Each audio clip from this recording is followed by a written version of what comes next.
সুবহানাল্লাহ।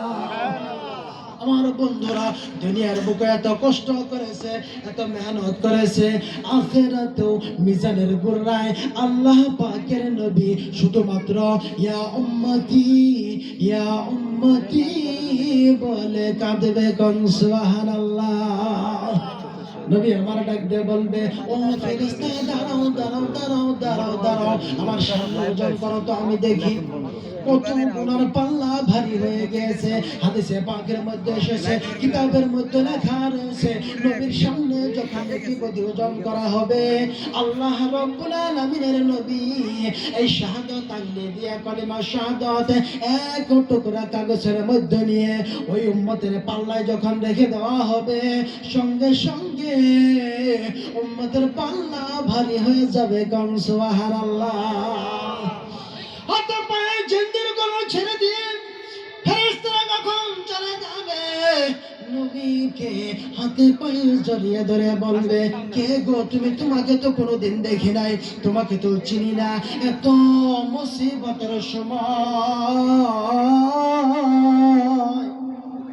কেন আমাদের জাহান্নামের ফয়সালা হয়ে গিয়েছিল, আপনি ওজন করলেন, নেকি বদি হিসাব করিয়া আমাদেরকে জান্নাতের ব্যবস্থা করে দিলেন। কে আপনি? কে? আপনাকে তো কোনোদিনও দেখি নাই। গোনা ঠিক না ঠিক?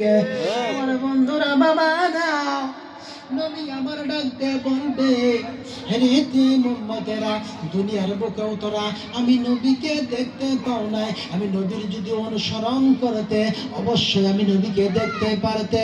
যে নামটি শুনেছ, ওমা আরসালনাকা ইল্লা রাহমাতাল লিল আলামিন। জোরে বলেন আল্লাহু আকবার।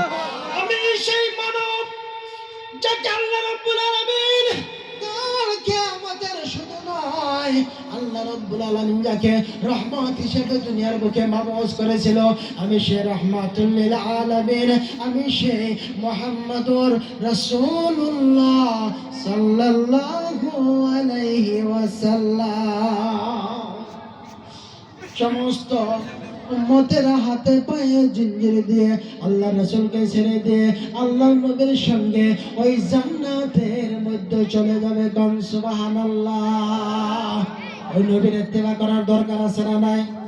মসজিদের সঙ্গে সম্পর্ক করার দরকার আছে না নাই? বোধহয় আজকে মসজিদের কিছু কালেকশন হওয়ার সম্ভাবনা আছে না নাই? দান খয়রাত করার দরকার আছে না নাই?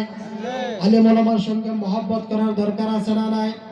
একজন সাহাবা বিশ্ব নবীকে জিজ্ঞাসা করলো, ইয়া রাসূলুল্লাহ, হুজুর আমি ভালো নামাজ পড়তে পারি নাই, আমি ভালো যাকাত দিতে পারি নাই, আমি ভালো ইবাদত বন্দেগী করতে পারি নাই, শুধু আমার অন্তরের মধ্যে আল্লাহ আল্লাহ রাসূলের মহব্বত দিয়া ভরা। কোন সুবহানাল্লাহ।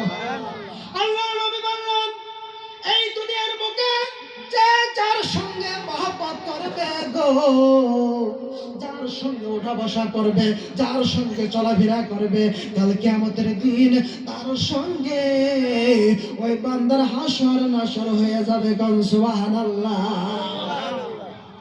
মহব্বত করার দরকার আছে না নাই? আল্লাহ নবী জানিয়ে দিয়েছে, এখন নবী আর দুনিয়ার বুকে পাওয়া সম্ভাবনা নাই। আছে কি? আরো জোরে বলেন, আছে কি? নবী দুনিয়ার বুকে পাওয়ার সম্ভাবনা নাই। আল্লাহ রাব্বুল আলামিনের রাসূল ডাক দিয়ে বলেছে, আল উলামা ওয়ারাসাতুল আম্বিয়া, নবীদের ওয়ারিস হইল আলিম উলামা। আলিম উলামার চেহারার দিকে তাকিয়ে থাকবেন, আল্লাহ রাব্বুল আলামিন গুনাহগুলো শরীরের দিকে ঝরাইয়া দিবে। কোন সুবহানাল্লাহ।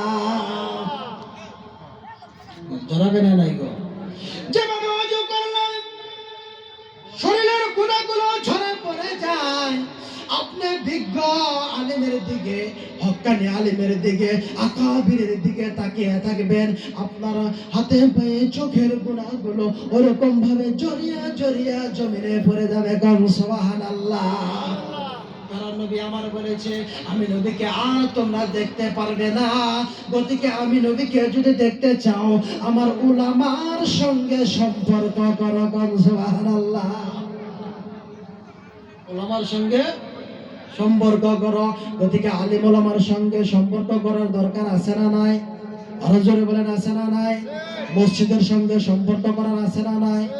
আল্লাহ রাব্বুল আলামিন জানিয়ে দিয়েছে যে যার সঙ্গে দুনিয়ার বুকে মহব্বত করবে, ওঠা বসা করবে, চলাফেরা করবে, আল্লাহ রাব্বুল আলামিন কাল কিয়ামতের দিন তেমনি ভাবে হাসর নাসরটা কায়েম করবে। কোন সুবহানাল্লাহ। জোরে বলেন নারায়ে তাকবীর, নারায়ে তাকবীর। আল্লাহ রাব্বুল আলামিন আপনি আমাকে সবাইকে আমল করার তৌফিক দান করুন।